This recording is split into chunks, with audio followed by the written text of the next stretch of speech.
Sí, mi nombre es Conchita y mi esposo es José Luis. Sí, hoy nos tocó participar aquí con ustedes, me da mucho gusto. Lo vuelvo a repetir, me encantaría más poder estar con ustedes personalmente, como Colombia, ¿verdad? Que son tan cariñosos y calurosos. Sí. Y pues vamos a empezar, ¿verdad? Okay. El propósito de Dios para la Biblia. ¿Sí? ¿Cuál es el propósito de Dios para la Biblia? Su entendimiento del propósito de la Biblia va a determinar cómo la predica, ¿verdad? Sí, vuelvo a repetir, su entendimiento del propósito de la Biblia va a determinar cómo la predica. ¿Sí? O sea, tu entendimiento, mi entendimiento del propósito de la Biblia va a determinar cómo la predica. O sea, darme a entender, ¿sí? Con qué propósito está escrito. ¿Sí? En 2 de Timoteo 3, 16 y 17 dice, toda la escritura es inspirada por Dios y útil para enseñar, para redarguir, para corregir, para instruir en justicia, a fin de que el hombre de Dios sea perfecto, ¿sí? Enteramente preparado para toda buena obra, ¿sí?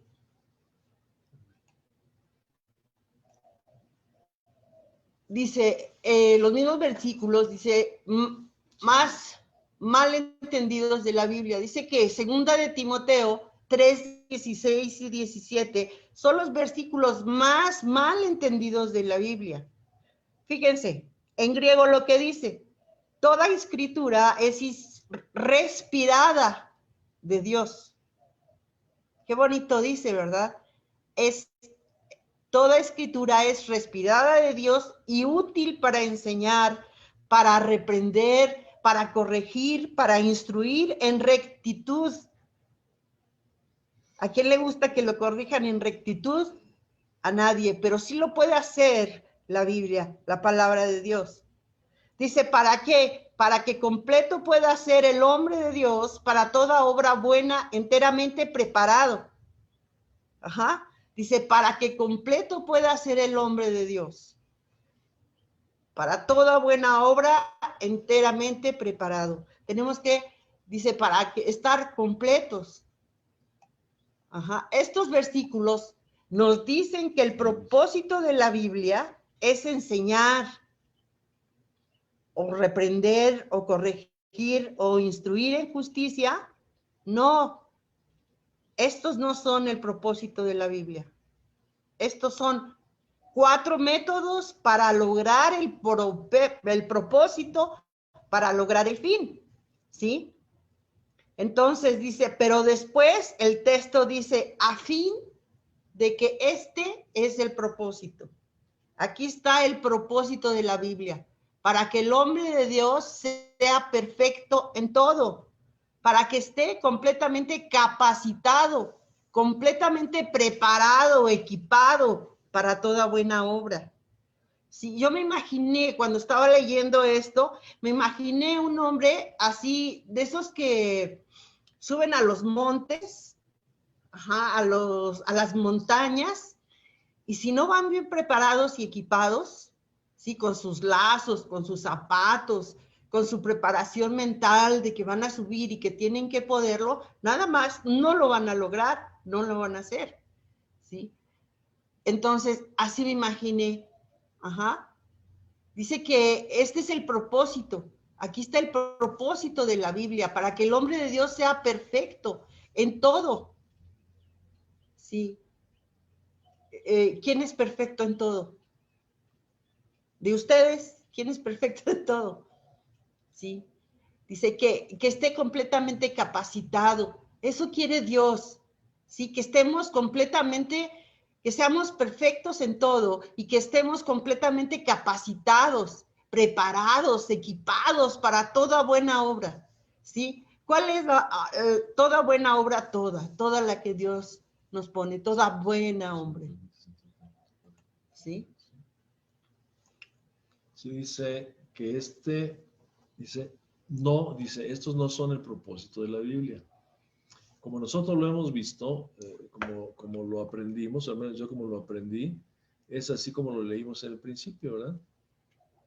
Dice que toda la escritura es inspirada por Dios y es útil para enseñar, para redarguir, para corregir y para instruir en justicia, a fin de que el hombre de Dios sea perfecto, enteramente preparado para toda buena obra. Pues es lo que yo aprendí. El texto dice exactamente lo mismo, pero de una manera distinta, ¿no? Entonces dice que esto no es, o sea, eso no son el propósito de la Biblia. Dice que solamente son 4 métodos para lograr un propósito. O sea, 4 maneras de instrucción o 4 instrucciones, 4 pasos, lo podríamos llamar así, para llegar a la meta, ¿no? 4 métodos para llegar a la meta. ¿Cuál es el fin? Dice, a fin de que, ¿cuál es el propósito? Dice, aquí está el propósito de la Biblia, que tú y yo, el hombre de Dios, seamos perfectos en todo. Seamos perfectos en todo y que estemos completamente capacitados, completamente preparados y equipados para toda buena obra. A mí me gustó mucho la ilustración que hacía Gerardo la semana pasada y le he escuchado en algunas ocasiones, varias de él, pues él tiene la experiencia bien vivida, tiene el testimonio bien vivido, y él decía cuando él entró al ejército, ¿no? Y de alguna manera yo también tengo alguna experiencia similar. Entra un vago de la calle, una persona común y corriente de la calle, no tiene ninguna instrucción, no tiene ningún conocimiento, pero cuando llega a un momento, a un lugar como esos, pues lo primero que hace es firmar un contrato, o sea, se da de alta. Automáticamente cuando se da de alta, ya su vida ya no le pertenece, ya es propiedad de la nación. Así nosotros cuando venimos a Cristo Jesús, aceptamos, recibimos a Cristo en nuestra vida, le entregamos nuestra vida y en ese momento la vida ya no me pertenece, ya la vida es del Señor y Él tiene toda la autoridad sobre mi vida para disponer como Él quiera. Ahora yo tengo un nuevo jefe, tengo un nuevo capitán o tengo un nuevo general. La voluntad de José Luis Bolaños, esa ya no cuenta o no debería de contar. Pero pues yo no sé nada, en mí solamente hay rebeldía, no acepto las órdenes, no sé nada, ¿no? Entonces, ¿qué es lo que necesito? Necesito un tiempo de capacitación. Mi vida tiene que ser transformada, tiene que ser cambiada y no sé nada. Entonces empezamos como se empieza siempre, desde el principio. Me empiezan a enseñar una instrucción. Y ahí se la llevan. El tiempo no importa. Lo que importa es el fin. Que yo esté enteramente capacitado y completamente preparado. Es me dan todo el equipo para toda buena obra. El soldado es preparado para la guerra. La guerra no es preparada para el soldado. El soldado tiene que tener una preparación de tal manera que cuando él se enfrente especialmente a lo desconocido, tenga la capacidad para hacer frente a esto, ¿no? Nosotros estamos preparados, debemos estar preparados para toda buena obra. El propósito de la Biblia no es enseñar, reprender, corregir o instruir. El propósito de la Biblia es que nuestras vidas sean cambiadas. Ese es el verdadero propósito. ¿Sí? Dice un versículo en Efesios 2:10. Sí, dice, porque somos hechura suya, creados en Cristo Jesús para buenas obras, las cuales Dios preparó de antemano para que anduviésemos en ellas. ¿Sí?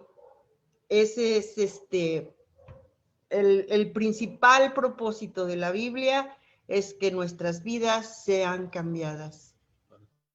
¿Sí? Para toda buena obra y para lo que Dios me ponga a hacer. ¿Sí? A servirle en la cárcel, por ejemplo. ¿Sí? Ok. Sí, ya. Dice toda buena obra, y yo les comentaba, en el caminar del Señor nos encontramos sí, Dios nos ha dado, por ejemplo, a nosotros un ministerio, nuestro ministerio principal, el llamado principal de Conchita y el mío, pues fue precisamente eso, ¿no? A las prisiones. sea, Dios me habló estando yo de huésped en una casa de esas, donde vive uno gratis y le dan de comer gratis y todo el asunto. Ahí Dios me habló a través del pasaje de Marcos capítulo 5 con el endemoniado gadareno, ¿no? Y yo entendí cuál era mi llamado. Ahí Dios me habló a mi corazón que yo tenía que salir como el endemoniado gadareno y ir y hablarle a los míos y enseñarles las maravillas que Dios había hecho en mi vida. Y entonces yo tenía solamente 2 lugares donde eran los míos, era regresar a la prisión y lo otro pues era convivir con el tipo de personas con las que yo había vivido anteriormente. Entonces ese es mi llamado, pero en el caminar sabemos que Dios nos pone cualquier tipo de situaciones y circunstancias y cualquier tipo de personas para los cuales debemos de tener la capacidad para hablarles, ¿no? Para hablarles. Así como el apóstol Pablo en su caminar, pues habló con reyes, habló con todo mundo. Nuestro Señor Jesucristo también trató todo tipo de personas. Entonces, ese es el propósito, ¿no? Es el propósito de la Biblia, el transformar nuestras vidas de tal manera que tengamos la capacidad para llevar a cabo la obra a la cual Él nos ha llamado. Quiero recalcar, mi ministerio principal y el de Conchita es la prisión, en este sentido. Pero en el caminar nos hemos encontrado cualquier situación en la cual tenemos que hacer frente. Una de ellas, pues es que si nosotros proponérnoslo, si nosotros tener ni la más mínima intención, pues en un momento dado el Señor fue formando una iglesia de la gente que salía de la prisión. Entonces, tuvimos que hacerle frente a esa situación. ¿Y cómo le tuvimos que hacer frente? Bueno, pues preparándonos, yendo a la palabra de Dios, estudiando, escudriñando, ¿no? Escudriñando, porque esto que estamos viendo ahorita nosotros surge de eso. Tenemos un texto que es la traducción que nos dan a nosotros en la Reina Valera 60, pero el lenguaje original vemos que le da un sentido diferente.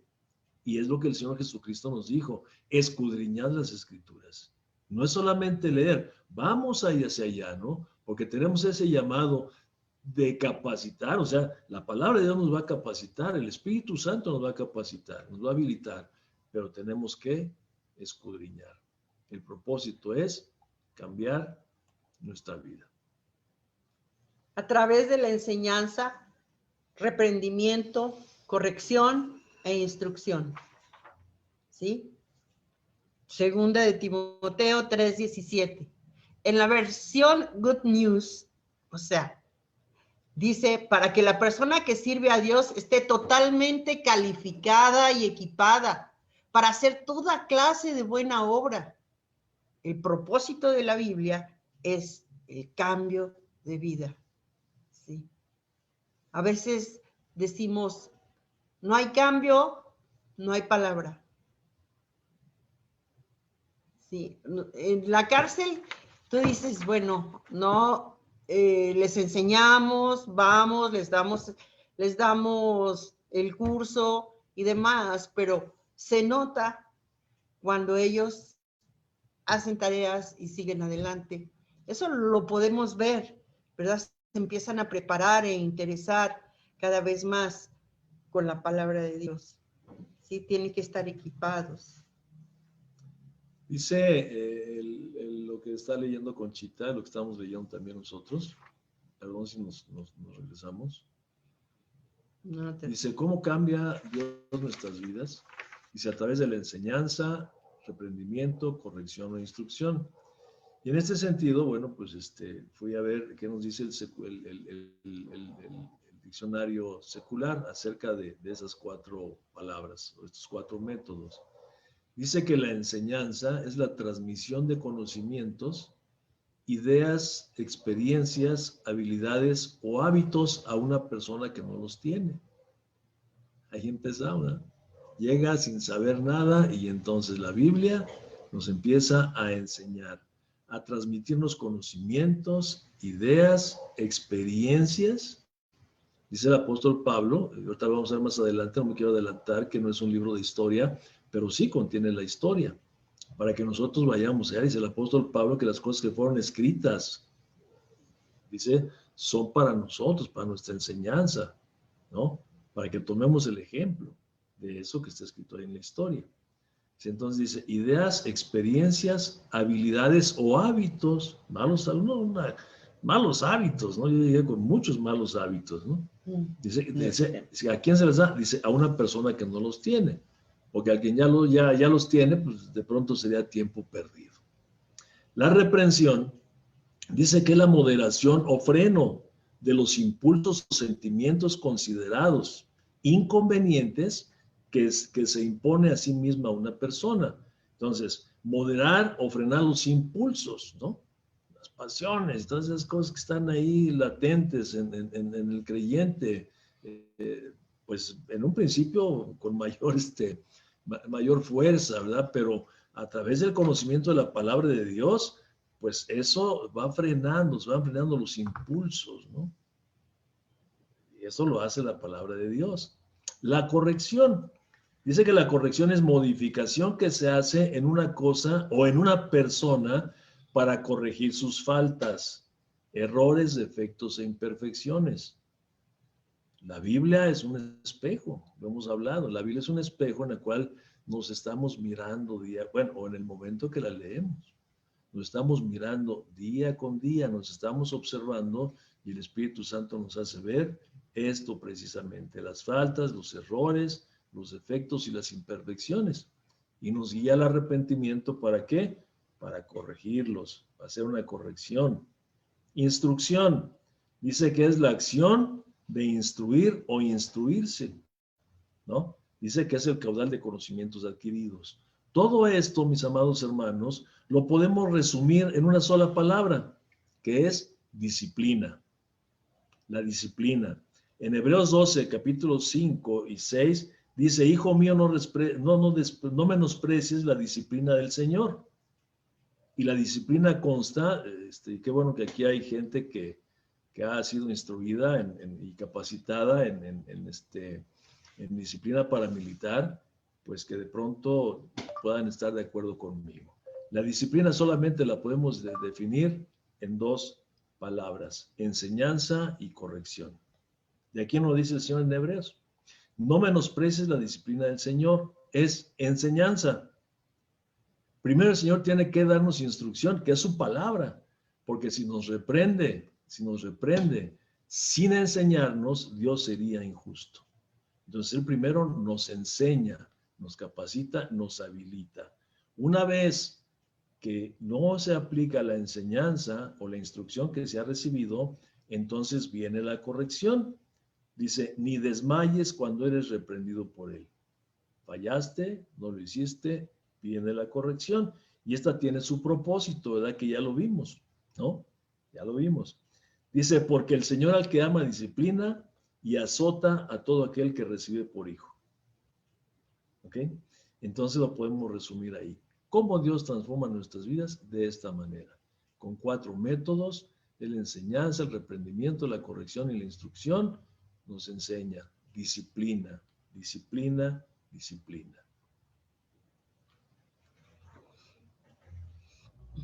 Por eso dice ahí en la 2 de Timoteo lo que estábamos viendo aquí, ¿no? Perdón, adelante, entonces, adelante. Dice, bueno, ¿cuál es entonces el propósito de la Biblia? Específicamente es el cambio de nuestro carácter, perfeccionar, madurar y completar. Y el cambio de nuestra conducta, reemplazar nuestras malas obras con buenas obras. El carácter y la conducta, ¿sí?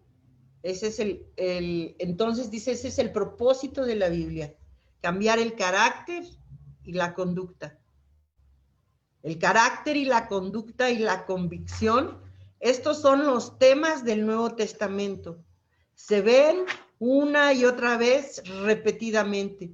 El propósito es el cambio de vida. Ok.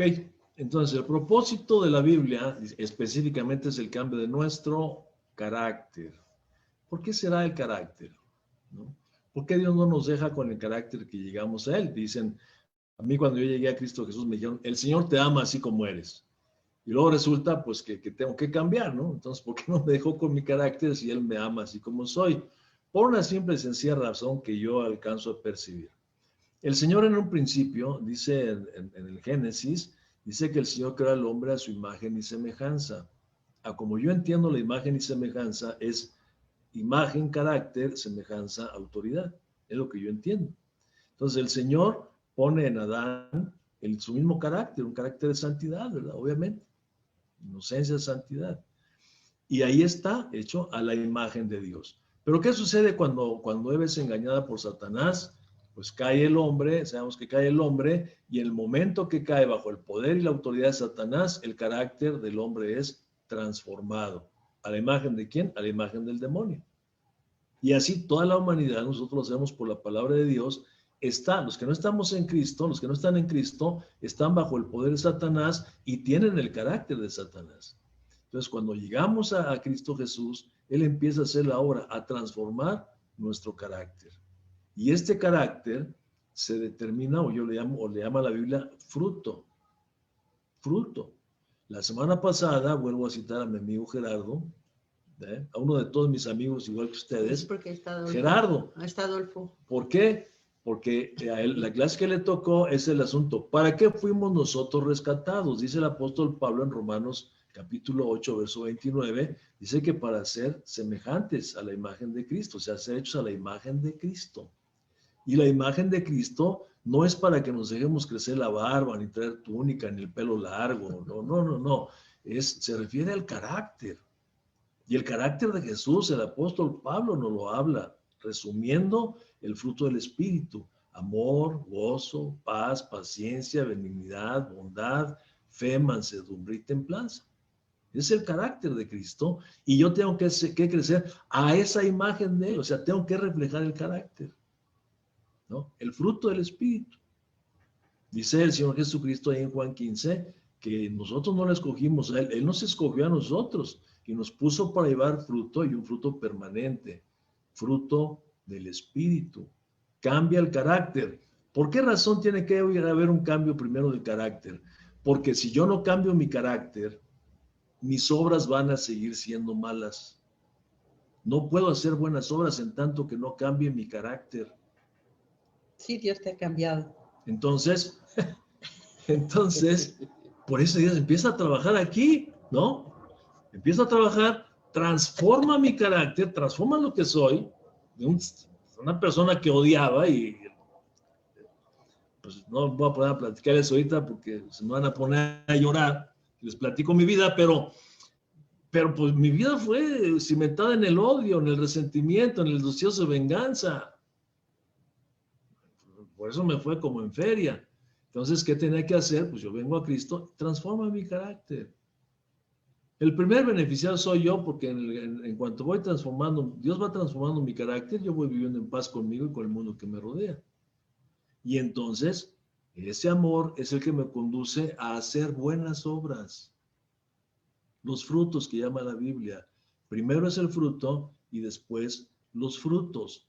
Como yo lo entiendo, si no hay fruto, no hay frutos. Sí se pueden hacer obras buenas que van a beneficiar a quien yo se las haga, pero a mí no me van a contar porque siguen siendo obras muertas, que no son hechas en el amor del Señor.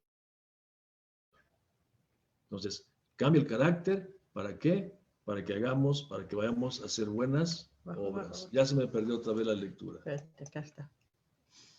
Acá está. Está. Dice que no es para llenar la cabeza de información. ¿Cuál Calvino dijo? Juan. Ajá. La palabra de Dios no es para enseñarnos a hablar sin que se nos entienda o para ser elocuentes y sutiles. Es para reformar nuestras vidas, para que tengamos el deseo de servir a Dios, para que entregarnos totalmente a Él y conformarnos a su buena voluntad. ¿Sí? Repito, la palabra de Dios, decía Juan Calvino, ¿verdad? Dijo eso lo dijo él. No es para enseñarnos a hablar, sino que se nos entienda o para ser elocuentes y sutiles. Es para reformar nuestras vidas, para que tengamos el deseo de servir a Dios, para entregarnos totalmente a Él y conformarnos a su buena voluntad. Moody lo dijo así: la Biblia no se nos dio para aumentar nuestro conocimiento, sino para, Beto, sube. Ahí no lo puedes subir tú. No, ahí lo tiene que subir. Acá, espérame. Beto. A ver. Dice, no esperamos la clase de información. Ahí está, sino para cambiar nuestras vidas. Ahí está. Ahí está. ¿Alcanza a verlo? Sí. Pues sí, pero súbele. Sí, muy, muy abajo. Bueno, es que así es como se presenta. A ver, te lo pongo un poco más acá. ¿Ahí ya? Está bien, ya está bien, Beto. Ahí está. Ok. Sí. ¿Vas a hablar, mi amor? No. Dice, no es para cambiar, dice, no es para llenar la cabeza de información. O sea, no es el propósito principal, aunque sí nos llena de información. Tenemos información, no es el propósito. Y dice, Juan Calvino dijo, la palabra de Dios no es para enseñarnos a hablar, aunque nos enseña a hablar, sin que se nos entienda o para ser elocuentes y sutiles. Mire, el propósito no es ese, mas sin embargo, en la vida, o sea, yo le puedo hablar de mí, de mi testimonio, pues yo no podía hablar, y a veces no puedo todavía, pero a mí me da pánico escénico, ¿no? Pánico escénico pararme frente a alguien y hablar, y todavía de pronto lo sigo viviendo, ¿no? Pero estas cosas se han ido en la medida que, pues, que he ido buscando en la Biblia, leyendo la palabra de Dios. Dios me ha ido quitando esas cosas que eran unas ataduras para mí, que no me permitían desarrollarme o conducirme en la sociedad, ¿no? Como quiera que esta se llame, ¿no? Pero dice que no es el propósito, ¿no?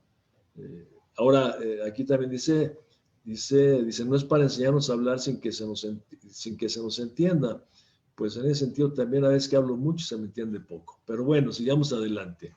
Dice, el propósito, ¿cuál es? Dice, es para reformar nuestras vidas, para que tengamos el deseo de servir a Dios. En este sentido, mire, hace unas semanas, o el año pasado, estuvimos en la congregación, estuvimos hablando de un tema que viene ahí en la palabra, que nosotros lo vemos en uno de los módulos, ¿no? Que vamos a conocer a Jesús, a Jesucristo. Y entonces que tenemos la necesidad de conocer al Señor Jesucristo y conocer a Dios, conocer los atributos de Dios. Porque en la medida que vamos conociendo a Dios, pues se nos va revelando Él de una manera más especial. Vamos viendo su amor, su paciencia, o sea, todo lo de esto que nosotros conocemos, ¿no? Lo vamos conociendo como un Dios perdonador a profundidad, como un Dios misericordioso, como el dador de todas las cosas, el Dios proveedor, el Dios sanador. Y todo esto, mire, el conocer a Dios a través de la palabra, no de lo que dicen los demás, sino qué dice la Biblia de Dios, quién es Dios. Y ahora que lo estoy viviendo, ¿qué digo yo? ¿Quién es Dios? Y eso me lleva a una convicción profunda y me lleva a la gratitud profunda y el deseo de servir a Dios. Mientras no se conoce a Dios y no se sabe qué es lo que Dios ha hecho en mi vida, no hay gratitud. La ingratitud viene a veces del desconocimiento de la obra de Dios. Y la palabra de Dios, la Biblia nos lleva a esto, a un conocimiento, dice, y esta es la vida eterna, que te conozcan a ti, el único Dios verdadero, y a Jesucristo a quien tú has enviado. Entonces, surge el deseo de servir al Señor. Y entonces, dice, para entregarnos totalmente a Él y conformarnos a su buena voluntad. Dice, D.L. Moody dijo así, la Biblia no se nos dio para aumentar nuestro conocimiento, sino para cambiar nuestras vidas. Y el conocimiento nos lleva a cambiarlas. Romanos 12:2 dice, no os conforméis a este siglo, sino transformaos. Sino transformaos por medio de la renovación de vuestro entendimiento, para que comprobéis cuál es la buena voluntad de Dios, agradable y perfecta.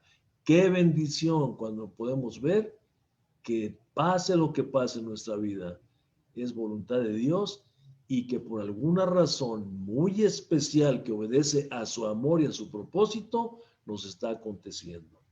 No lo entiendo, pero gracias, Padre, porque es tu voluntad y es buena, es agradable y es perfecta. La Biblia no es un libro de historia. La Biblia es un manual de cómo vivir la vida. Estudie todo acerca de Jesús. Estudie las Escrituras y descubrirá cuántas veces es llamada la palabra de vida, no la palabra de la historia. ¿Sí? Por ejemplo, en Juan 6:63, ¿qué dice? Dice, el Espíritu es el que da vida. La carne para nada aprovecha. Las palabras que yo os he hablado son espíritu y son vida. No historia. Son vida. Filipenses 2:16. Bueno, dice, asidos de la palabra de vida. Bueno, Primera de Juan 1:1. Dice, lo que era desde el principio, lo que hemos oído, lo que hemos visto con nuestros ojos, lo que hemos contemplado y palpar nuestras manos tocante al verbo de vida. Ajá. Hechos 5:20. Id y puestos en pie en el templo, anunciad al pueblo todas las palabras de esta vida. Juan 10:10, el ladrón no vino sino a robar, matar y destruir. Y yo he venido para que tengan vida y la tengan en abundancia. Palabra de vida. Ajá. Ajá. Jesús no dijo que él había venido para que pudiéramos tener información. Vino para que tuviéramos vida. Vida. ¿Sí? Un soplo de vida. ¿Verdad? Ajá. Dice, pero hay iglesias que tienen un estilo de aula escolar en el que enseñan así, de esa manera, ¿no? Jesús, ¿qué fue lo que Jesús dijo? Él dijo, he venido para que tengan vida.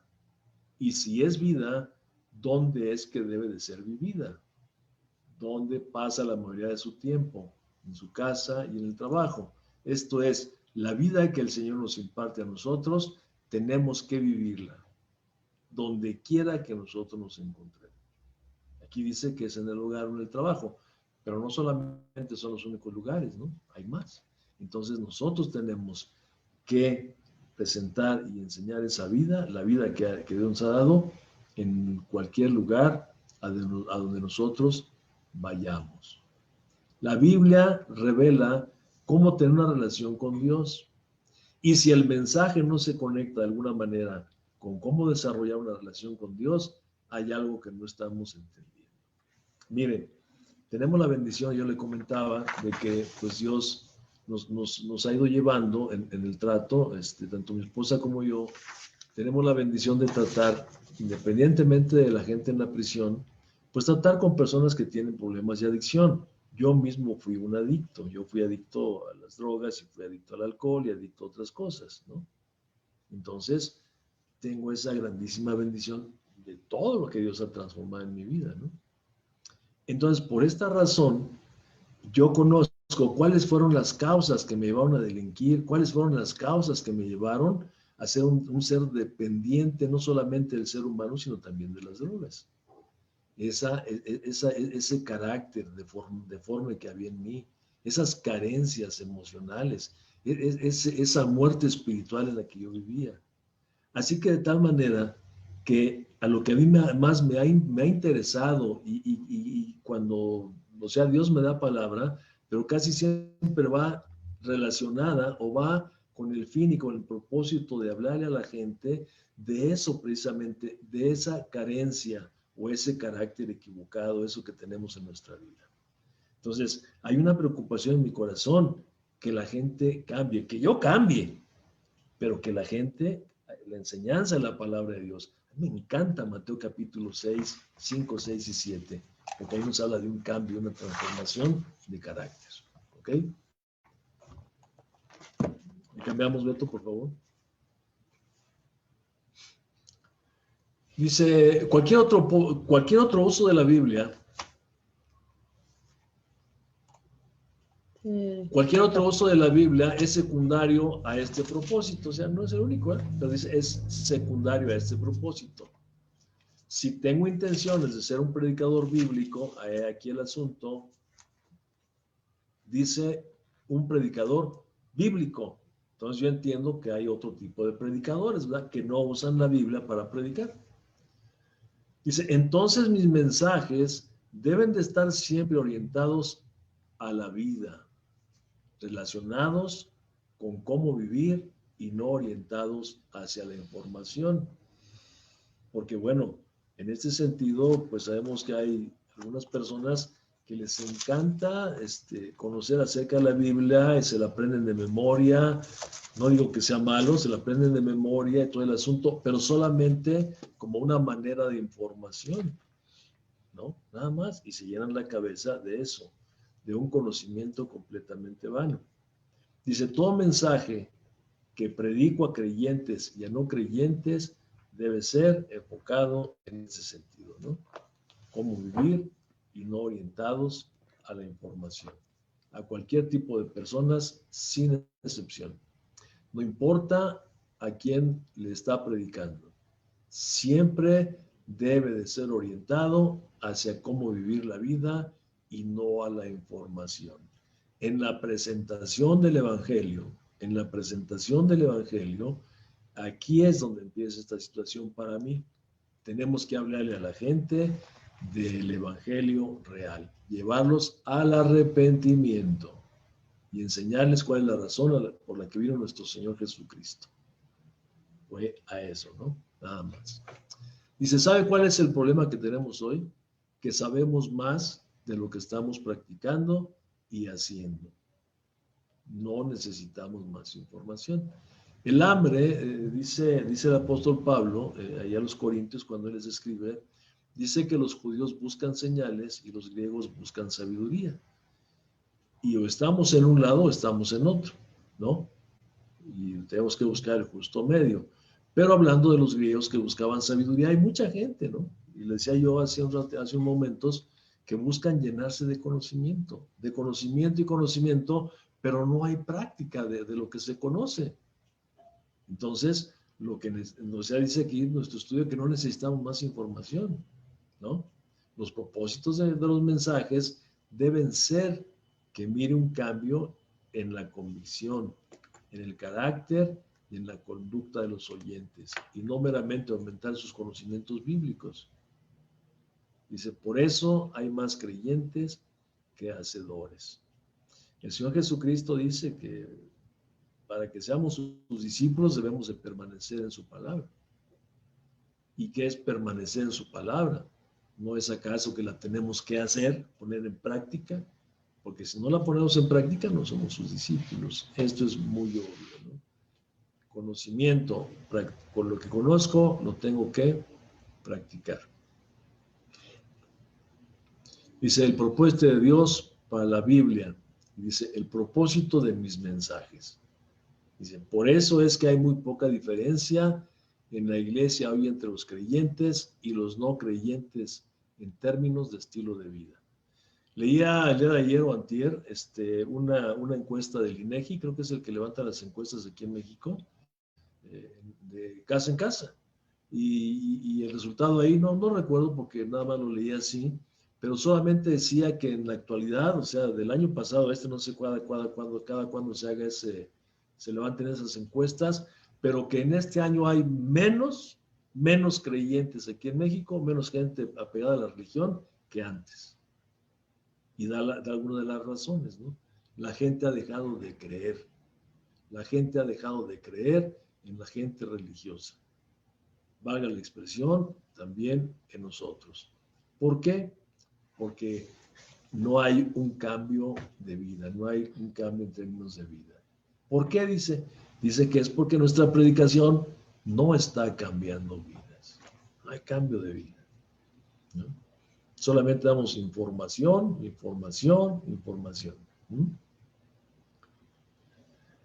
Si le preguntamos a un pastor típico cuál es el propósito de la enseñanza y la predicación, va a responder, bueno, es para explicar la Biblia. Pero no es para eso. ¿Es para interpretar la Biblia? No, tampoco es. Tampoco. ¿Es para aclarar la Biblia? No, tampoco. Uno puede hacer todas estas cosas, pero no son el propósito de la enseñanza y la predicación. El propósito Nos lo enseña el apóstol Pablo en Efesios 4, del 11 al 13. Él nos da el propósito, ¿no?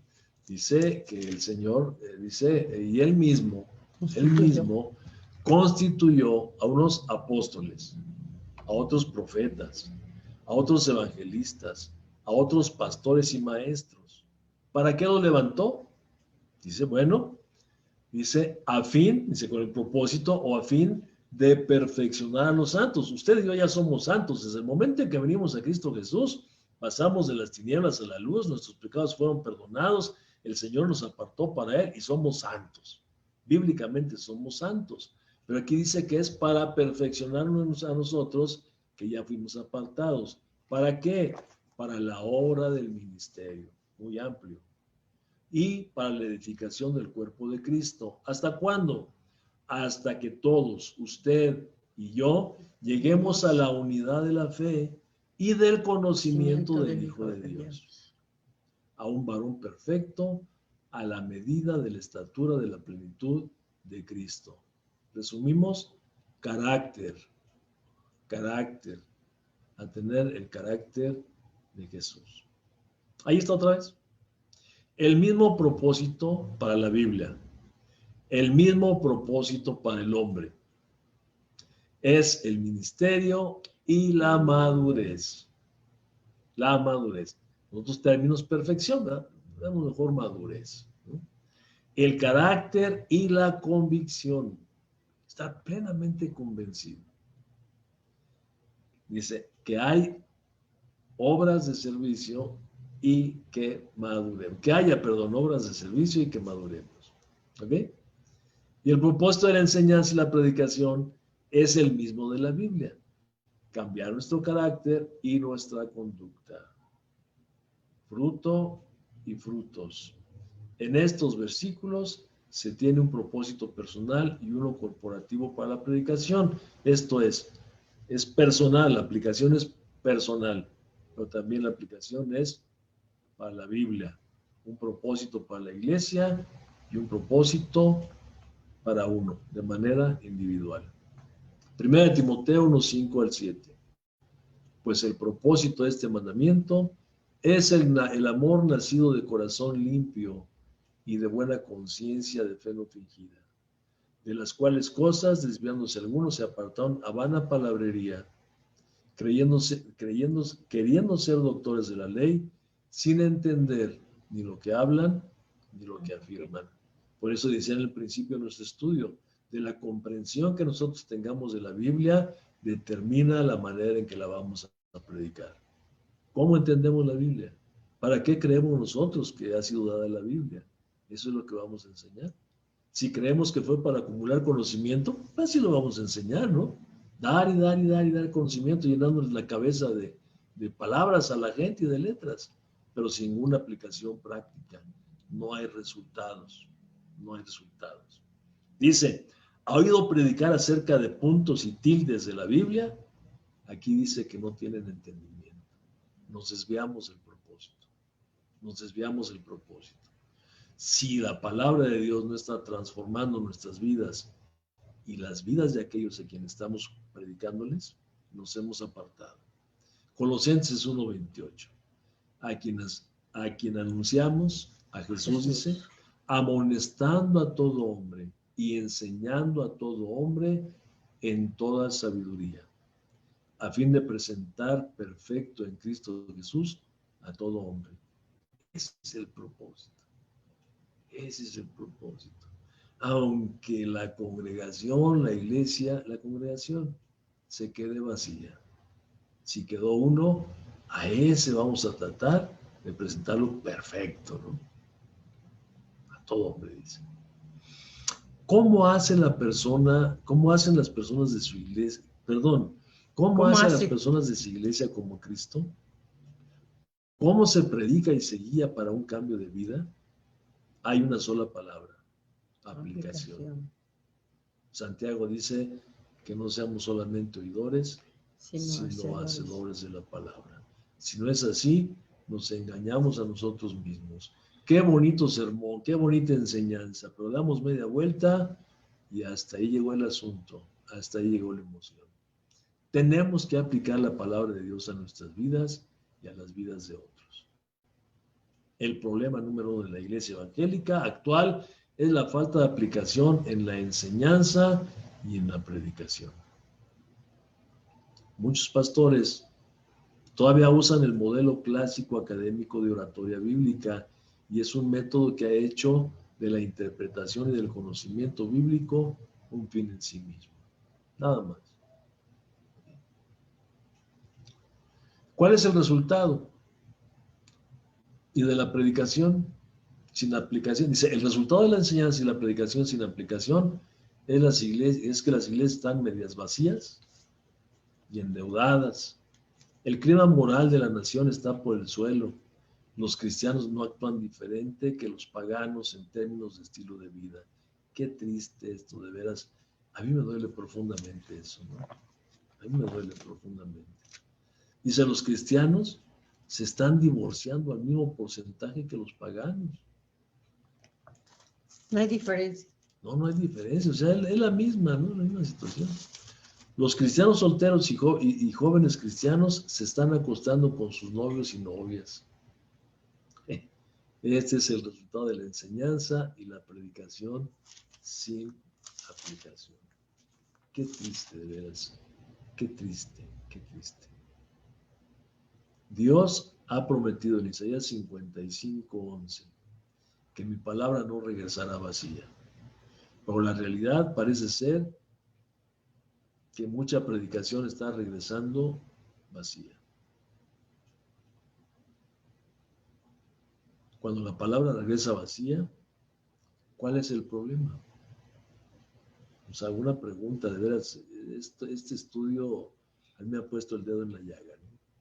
Hay una de las cosas que me preocupa mucho cuando alguien se llega a ir de la congregación, a mí me duele profundamente y me hago la pregunta, ¿qué fue? ¿Qué fue? ¿Mi carácter? ¿Qué fue? No predico bien. ¿Será que se fueron a otro lugar porque el alimento que yo les doy aquí no es suficiente y se quedan con hambre?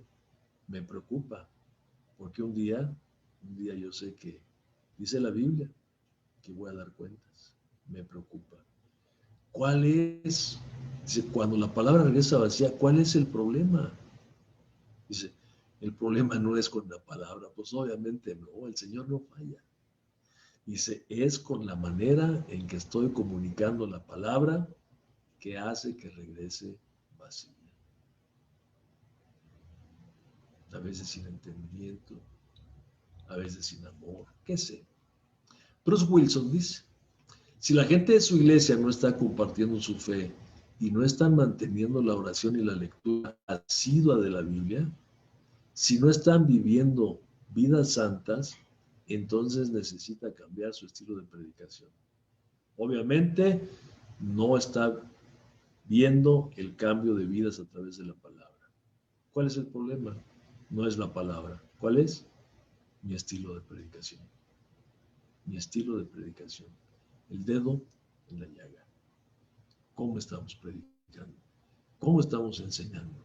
¿Qué es lo que estamos enseñando? ¿Qué es lo que me motiva a subirme a un púlpito y a predicar? ¿O qué me motiva cuando predico la palabra de Dios? ¿Cuál es mi motivación? ¿Que la gente cambie? ¿Que la gente transforme? ¿Sea transformada? ¿O busco, qué sé yo? Ser visto de los hombres. ¿Qué sé yo? 1000 cosas personales. ¿Cuál es mi propósito? El predicar. Sobre todo porque estamos... pues sabemos, ¿no? de que el camino en el cual estamos todos, sabemos que es difícil, ¿no? Esa transformación. Pero pues tenemos que echarle ganas, ¿no? Tenemos que caminar y seguir hacia adelante, aún sabiendo, ¿no? lo difícil que es. Dice la Escritura, dice que nos despojemos de todo peso y del pecado que nos asedia y que corramos con paciencia la carrera que tenemos por delante, con los ojos puestos en nuestro Maestro, en aquel que entregó su vida por cada uno de nosotros, aquel que nos perdona de una manera constante, aquel que nos enseñó a perdonar 70 veces 7, ¿no? Y que está siempre perdonándonos, ¿no? Con nuestros hierros y demás, pero que tenemos que seguir hacia adelante y buscar sobre todo que el nombre de Él sea glorificado, ¿no? Evitar a toda costa que un creyente un no creyente no llegue momentáneamente al Señor por causa de nosotros. Yo los amo profundamente. Gracias por estar aquí, ¿no? Y que sigamos compartiendo la bendición de pertenecer a este grupo maravilloso que Dios ha formado. Que no dejemos, ¿no? Que estemos ahí, que pegados, podamos vencernos a nosotros mismos para estar aquí y adelante. Tenemos mucho trabajo. Yo les amo, mis hermanos, que Dios los bendiga y que nos siga bendiciendo a todos profundamente. Conchita. Sí, nunca se aparte de tu boca este libro.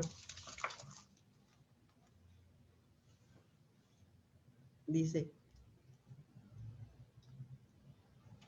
nunca se apartará de tu boca este libro de la ley, sino que de día y de noche meditarás en él.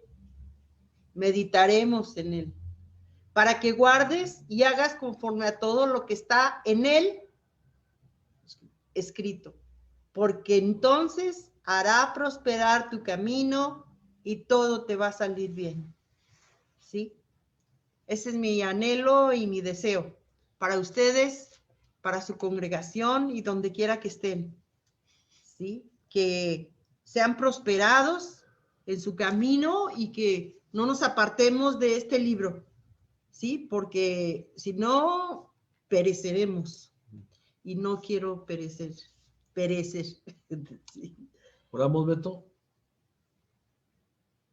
Nuestro Padre Celestial, yo en este momento te alabo y te bendigo y te doy gracias, junto con mis amados hermanos, por este tiempo, Señor, que tú has dispuesto para nosotros. Sabemos de tu amor, de tu bondad, y tú nos has llamado, Señor. Tú has puesto esta tarde en nuestro corazón el deseo de estar en este lugar, porque tú tenías algo especial para cada uno de nosotros, Padre. Yo te doy gracias por la porción de tu alimento que nos has dado hoy en este día, pidiéndote en el nombre de Cristo que permanezca en nuestros corazones, para que esa palabra que ha caído en nuestro corazón dé un fruto abundante y un fruto permanente. Gracias, Padre, en el nombre de Jesús. Amén.